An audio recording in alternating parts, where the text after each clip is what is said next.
दोस्तों, मार्कंडेय जी आगे बताते हुए कहते हैं कि हनुमान ने कहा, राम जी, अंत में अनशन करके प्राण त्याग देने का निश्चय करके वे सब लोग वहां बैठ गए। आपस में बातचीत होने लगी। बीच में जटायु का प्रसंग छिड़ गया। उसे सुनकर एक पर्वत शिखर के समान विशालकाय घोर रूपधारी भयंकर पक्षी हमारे सामने प्रकट हुआ। देखने में जान पड़ता था मानो दूसरे गरुड़ हो। उसने हम लोगों के पास आकर पूछा, कौन जटायु की बात कर रहा है? मैं उसका बड़ा भाई हूँ, मेरा नाम संपाति है। मुझे अपने भाई को देखे बहुत दिन हो गए हैं, अतः उसके संबंध में मैं जानना चाहता हूँ। तब हमने जटायु की मृत्यु और आपके संकट का समाचार संक्षेप से सुना दिया। यह अप्रिय समाचार सुनकर उसे बड़ा कष्ट हुआ और फिर पूछने लगा, राम कौन है, सीता कैसे हरी गई और जटायु की मृत्यु किस प्रकार हुई? इसके उत्तर में हमने आपका परिचय, आप पर सीता हरण, जटायु मरण आदि संकटों का आना तथा अपने अनशन का कारण, यह सब कुछ विस्तार से बताया। यह सुनकर उसने हम लोगों को उपवास करने से रोक कर कहा, रावण को मैं जानता हूँ, उसकी महापुरी लंका भी मेरी देखी हुई है। वह समुद्र के उस पार त्रिकूट गिरी की कंदरा में बसी है। विदेह कुमारी सीता वही होंगी, इसमें तनिक भी विचार करने की आवश्यकता नहीं है। उसकी बात सुनकर हम लोग तुरंत उठे और समुद्र पार करने के विषय में सलाह करने लगे।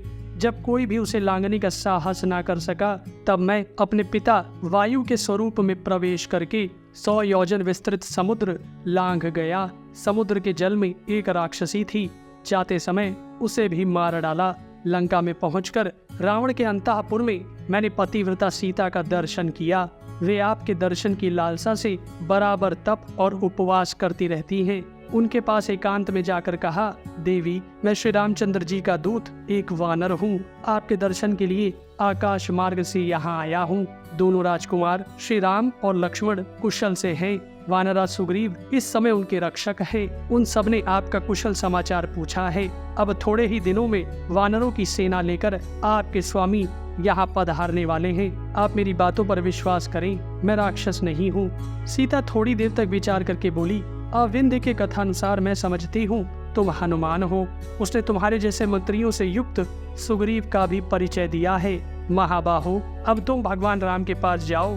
मार्कंडेय जी आगे बताते हुए कहते हैं कि ऐसा कहकर उसने अपनी पहचान के लिए यह एक मणि दी तथा विश्वास दिलाने के लिए एक कथा भी सुनाई। जब आप चित्रकूट पर्वत पर रहते थे, उस समय आपने एक कौवे के ऊपर सींग का बाण मारा था। यही उस कथा का मुख्य विषय है। इस प्रकार सीता जी का संदेश अपने हृदय में धारण करके मैंने लंकापुरी जलाई और फिर आपकी सेवा में चला आया। हम अपने सभी व्यूअर्स से अनुरोध करते हैं कि कृपा कर इस पुण्य कार्य में हमारा सहयोग दे। यह प्रिय समाचार सुनकर श्री रामचंद्र जी ने हनुमान की बड़ी प्रशंसा की। मार्कंडेय जी कहते हैं, तदनंतर वहां पर सुग्रीव की आज्ञा से बड़े बड़े वानर वीर एकत्रित होने लगे। सर्वप्रथम वाली का ससुर सुषेण श्री रामचंद्र जी की सेवा में उपस्थित हुआ।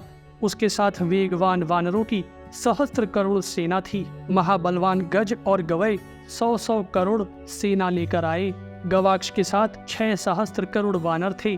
गंधमादन नाम से प्रसिद्ध वानर अपने साथ 10 सहस्त्र करोड़ वानरों की सेना लेकर आया। महाबली पनस के साथ 52 करोड़ सेना थी। अत्यंत पराक्रमी दधिमुख भी तेजस्वी वानरों की बहुत बड़ी सेना लेकर उपस्थित हुआ। जामवान के साथ भयानक पौरुष दिखाने वाले काले रीछों की 10 सहस्त्र करोड़ सेना थी। ये तथा और भी बहुत से वानर सेनाओं के मुखिया श्री रामचंद्र जी की सहायता के लिए वहां एकत्रित हुए। इन वानरों में से कितनों ही का शरीर पर्वत शिखर के समान ऊंचा था।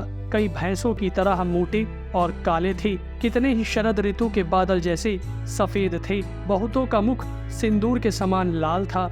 वानरों की वह विशाल सेना भरे पूरे महासागर के समान दिखाई पड़ती थी। सुग्रीव की आज्ञा से उस समय माल्यवान पर्वत के ही आसपास सबका पड़ाव पड़ गया।